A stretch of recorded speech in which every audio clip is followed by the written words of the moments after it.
Tinokuchingamidzai zvakare kuhurukuro dzedu dzatinoita pamusoro pechivanhu, kuzama kudzidzisana kuti chivanhu chedu chinofamba sei. Nhasi mukati mechirongwa chedu tinoda kutarisa pamusoro pekutorwa nenjuzu. Kutorwa nenjuzu inhau yakutaurika mazuvano pamusoro pezviitiko zvatinoona nezvatinonzwa zvichiitika mumasaisai akasiyana. Zviitiko zviri kuitika mazuvano zviri kusiya vazhinji vane mibvunzo nekuti kutorwa nenjuzu kuita sei. Asi tikatarisa zviitiko zviri kuitika mazuvano pamusoro pevanhu vanonzi vakatorwa nenjuzu, zvavanokurukura, zvavanotiudza, zvinosiya tine mibvunzo yakawanda. Chinhu chikuru asi chiripo tichitarisa panhau yekutorwa nenjuzu ndechekuti kutorwa nenjuzu kwakuitika mazuvano kupfurikidza nezvatiri kunzwa neavo vanoti vakatorwa nenjuzu zvasiyana nemaitiro azvaiitwa kare. Pava nemusiyano mukuru pamatorerwo aiitwa vanhu nenjuzu kare nematorerwo akuitwa vanhu mazuvano. Tichada kutarisa kuti ko makare kare vanhu vaimbotorwa nenjuzu nenzira dzipi? Ndizvo zvingatisvitsa kuti timboona maitikiro azviri kuita mazuvano kuti zviri kumbofamba sei. Tichatanga kupa tsanangudzo yematorerwo aiitwa vanhu nenjuzu makare kare. Makare kare zvinonzi vanhu vaitorwa nemhando mbiri dzenjuzu dzandakambotaura. Njuzu inonzi tsungunu nenjuzu inonzi murazvo. Asi matorerwo aiitwa vanhu nenjuzu idzi akanga akasiyana. Nhasi tinoda kutanga kutarisa pamusoro pekutorwa nenjuzu inonzi tsungunu. Muchirongwa chinotevera tozotarisa kutorwa nenjuzu inonzi murazvo. Njuzu inonzi tsungunu inonzi ndiyo yaikwanisa kutora munhu ichimuendesa pasi pemvura. Ndiyo njuzu inonzi yaiti kana yatora munhu, vakuru vakare vaishandisa inzwi rokuti kuenda nenjuzu. Yaiti kana yaenda nemunhu yaikwanisa kuenda naye pasi pemapako ari pasi pemvura. Zvinonzi yaikwanisa izvozvo. Injuzu inonzi tsungunu. Tsungunu ndiyo iya yatakati inobva kuvanhu vedzivahungwe vaikwanisa kupatsanura mvura, vachikwanisa kupinda pasi pemapako ari pasi pemadziva, vachinotora midzi nemishonga pasi pemadziva. Ndipo panobva njuzu inonzi tsungunu. Asi zvichitaurwa kudaro, takatarisana nenjuzu inonzi tsungunu tichitarisa kuti yaimbozvifambisa sei njuzu inonzi tsungunu. Tinozwa kuti njuzu iyi yaiti kana yapinda mudzinza yaigara mudzinza imomo. Zvinoreva kuti kutorwa nenjuzu chakanga chiri chikamu kati yaitopedzisira yava tsika yerimwe dzinza, nekuti hadzisi tsungunu dzose dzatingataura nezvadzo dzinokwanisa kutora munhu dzichienda naye pasi pemadziva. Hadzisi tsungunu dzose. Tikangoti tsungunu tinenge tisingatauri kuti tsungunu dzose, asi tiri kuti mutsungunu imomo maiwanikwawo njuzu dzaikwanisa kutora vanhu dzichienda navo pasi pemadziva, asi kwete tsungunu dzose. Saka iyoyo njuzu yaikwanisa kuzotora vanhu ichienda navo pasi pemadziva yaiti kana yapinda mudzinza yaigara mudzinza imomo.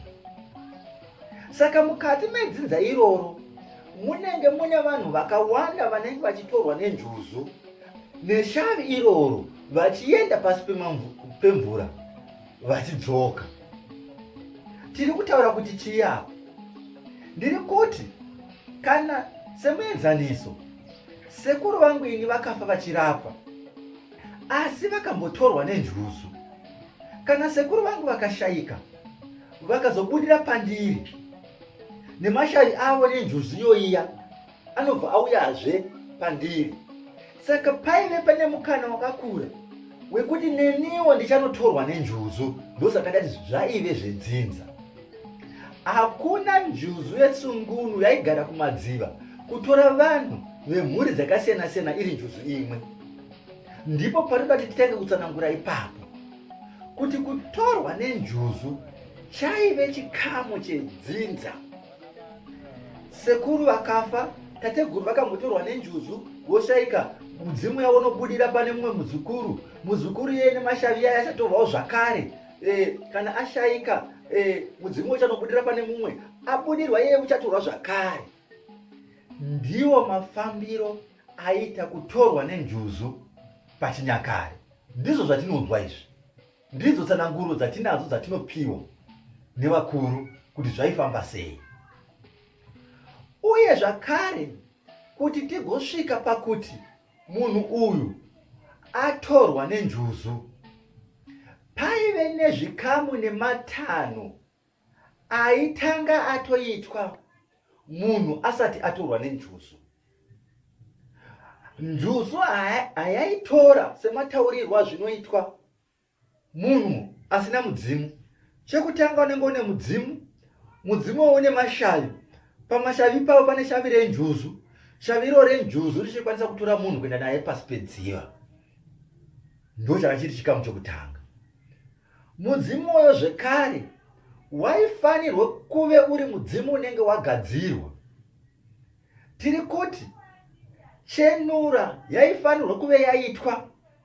Mudzimu wasimbiswa, matare ako achena, ndiko kuti titi munhu uyu aikwanisa kuzotorwa nenjuzu.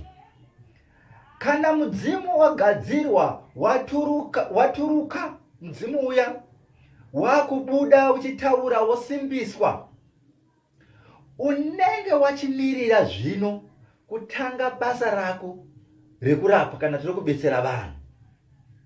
Ndipo paizotorwa munhu nenjuzu. Zvikamu zvake zvinenge zvapera, zvinoitwa nevari panyika. Kosara chikamu chinozopedzisira kuitwa nenjuzu. Ndiye munhu aizoti kana aenda kumadziva, zvinenge zvichitozikanwa nekufungidzirwa mukati memhuri kuti munhu wedu uyu ane mudzimu wasekuru vake. Mudzimu uyu wakanga une mashavi. Panga pane shavi renjuzu raitora munhu richienda naye pasi pemvura. Zvine fungidziro yakakura kuti nemuzukuru wedu kana nemwana wedu uyu achatorwawo. Hazvisi zvinhu zvaingoita kuti vanhu zvingoitika vanhu vokatyamadzwa nazvo kuti zvafamba sei. Zvinhu zvinenge zvine fungiro inenge yakasimba kuti zvinokwanisika kuitika kana kuti zvichaitika. Ndivo mataurirwo azvinoitwa pachinyakare. Saka munhu iye agadzira mudzimu wasimba, aizoti ari kumadziva, pamwe anenge ari ega, pamwe anenge ane mumwe waanaye, ndipo paaitorwa nenjuzu. Asi chanyaya kuitika, aiwanzotorwa ari ega, asi pane zvaaisiya panzvimbo yaatorerwa zvinotaridza vasara kuti munhu wedu atorerwa apo. Kana paita fungidziro yekuti munhu muzukuru wedu kati mwana wedu atorwa nenjuzu, vakuru vedzinza iroro vaizomanya-manya kuenda kuna chiremba, kuenda kune n'anga. N'anga inenge yagara ichibetsera mugarwi uya kuti vanzwisise kuti chii chanyatsoitika. Ndipo pavaizonodudzirwa kunzi mwana wenyu kati muzukuru wenyu atorwa nenjuzu. N'anga yaibva yasumuka yoenda kumadziva kuya patorerwa munhu paya yonopagadzira kuitira vari mukati memhuri vangada kushereketa kuti munhu asadzoka. Nokuti kushereketa kwagara kwaingovepo. Saka zvaifanira kugadzirirwa kana munhu atorwa nenjuzu, zvazikanwa kuti atorwa nenjuzu, ndipo painzi pane vamwe vanhu vaichema. Kana tichitaura nenhau yekuchema apa, zvainzi musachema kumakona enyu kuti munhu asadzoka. Nokuti kune vamwe vanogona kuenda kumakona vonochema kumakona avo, vonochema vachideketerera makona avo kuti munhu atorwa nenjuzu uya asadzoka ari mupenyu. Kwaive kushereketawo. Saka vakuru vaizotaura vachiti munhu atorwa nenjuzu musachema. Ranga ringova dama rekuti musashereketa. Regai muzukuru kati mwana afambe zvakanaka, adzoke zvakanaka. Musanochema kumakona enyu. Ndipo painzi kana munhu atorwa nenjuzu hatifanirwi kuchema. Musanochema kumakona enyu. Musaita zvinhu zvinozowinza kuti ticheme mukati memhuri. Ndipo panga pane nhau yacho. Ko, zvino kana munhu atorwa nenjuzu ainogara nguva yakadini? Pachivanhu chedu zvinonzi munhu atorwa nenjuzu ainogara mazuva 3. Kana agara akawandisa zvaigona kunosvika kuvhiki, asi mazuva atinonzwa achitaurwa zvinonzi aigara mazuva 3. Ari pasi pemvura, kumapako ari pasi pemvura, zvaingoita sezvinhu sezviroto. Nokuti njuzu yaimuputira, yamuputira ari kumadziva. Madziva aibva angovhurika nekuvharika nekubwaira kweziso, munhu panenge pasisina, anenge aenda. Njuzu yaingomusutsa, isingomusutsa pachinguva chidiki-diki, aibva anyangarika opinda mudziva osaonekwa. Zvokuti kana ane munhu iyeye anoshaya kuti chii chaicho chanyasoitika. Anenge asina rondedzero yakakwana kuti chaitika chaicho chii. Ndiko kwaive kutorwa nenjuzu. Pamazuva 3 munhu ainobikwa. Onobikwa nenjuzu iya, achinogadzirwa, achinotambirwa kumadziva. Mazuva 3 apera, vemhuri ndipo pavaizoenda kudziva kuya kwakatorerwa. Azvaita kuti munhu atorerwa pamwe kuna matandi, ozonzi akanobudira kuzasi kwarunde, vaienda paanenge akatorerwa, ndipo painotirwa chikaranga. Chikaranga chainotungamirwa nevedzinza, nokuti vedzinza ndivo vaiziva mafambisirwo azvinoitwa zvenjuzu iri mukati medzinza ravo. Chiremba anenge aripo pakungoona kuti mhepo dzakaipa hadzipindiri. Ndiro rinenge riri basa guru rachiremba, kuti vanoda kushereketa vasawana mukana, vedzinza vachiita basa ravo. Nokuti njuzu iyi inenge ichizikanwa mumhuri kanenge kasiri kekutanga.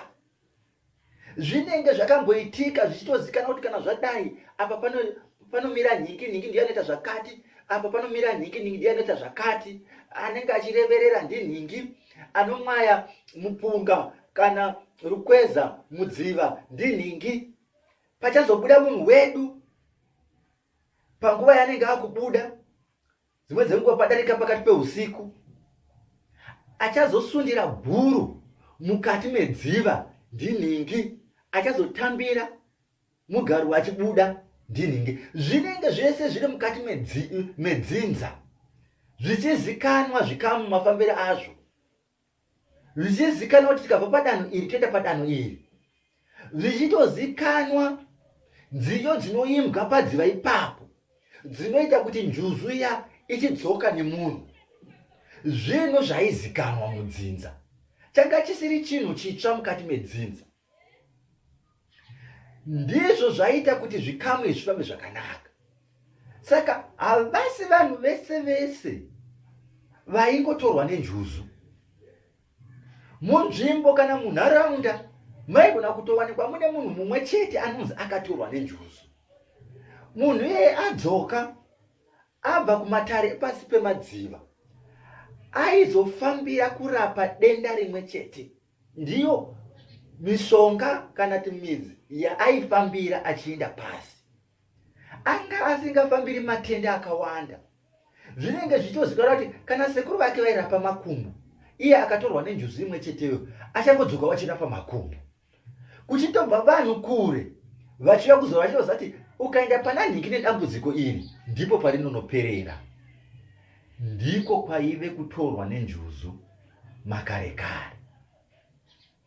Zvatinoda kuti tionewo kutorwa kwekuitwa vanhu mazuvano tofananidzira nematorerwo aiitwa vanhu makare kare.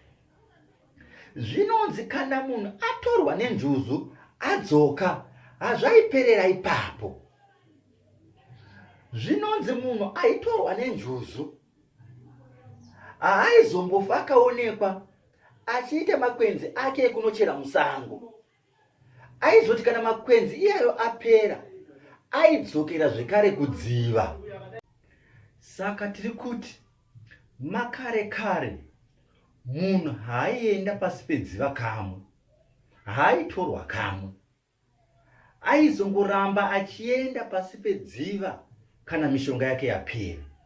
Hainochera makwenzi ake musango. Zvaiti kana miti yake yapera yakabva nayo pasi pedziva, aidzokera zvakare kumadziva, madziva achinovhurika, achienda pasi kunotora zvekare makwenzi ake aishandisa. Ndiyo mataurirwo azvinoitwa pachinyakare, kuti makare kare zvinhu zvaifamba sei.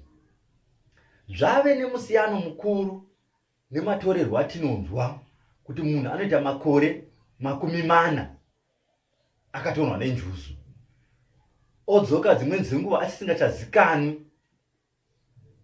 Munhu atorwa nenjuzu orega kunzi vanhu vamuone. Zvinonzi makare munhu abva kutorwa nenjuzu adzoswa, paitwa bira, paiungana vanhu, ochitanga kuparura basa rake.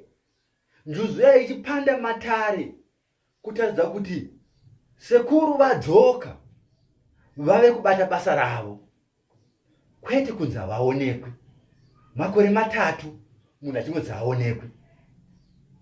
Hatisi kuti hakuna vanhu vari kutorwa nenjuzu, asi tinoda kutarisa matorerwo aiitwa vanhu nenjuzu kare nematorerwo akuitwa vanhu nenjuzu mazuvano. Zvava nemusiyano. Chimwe chonetsa kutengeswa kwenhau. Guwa rakutengeswa, nhema dzakutengeswa, chokwadi chinotengeswa zvekare. Saka hauchazivi kuti apa pari kutengeswa chokwadi here, kana pari kutengeswa guwa, kana pari kutengeswa nhema. Hazvichazikani. Tava nevanhu vanongotiwo takatorwa nenjuzu. Ini kana ndikafungawo kushambadza basa rangu nokufamba ndiudza vanhu ndakatorwa nenjuzu, ndikadzoka nezvisina nhoroondo zvinenge zvichingotaurwa. Ndinogona kuti ndakatorwa nenjuzu ndine makore 3, ndikadzoka papera makore 3 ndaenda pakati, asi zvinenge zvisina nhoroondo. Zvaitika makare, zvinhu zvanga zvine nhoroondo, zvinhu zvaitozikanwa mudunhu, zvinhu zvaizikanwa nasabhuku, zvinhu zvaizikanwa naShe, kuti munzvimbo mangu mune nhau nechivanhu chakamira chakadai. Ndiko kwanga kuri kutorwa nenjuzu yetsungunu, munhu achienda pasi pemadziva.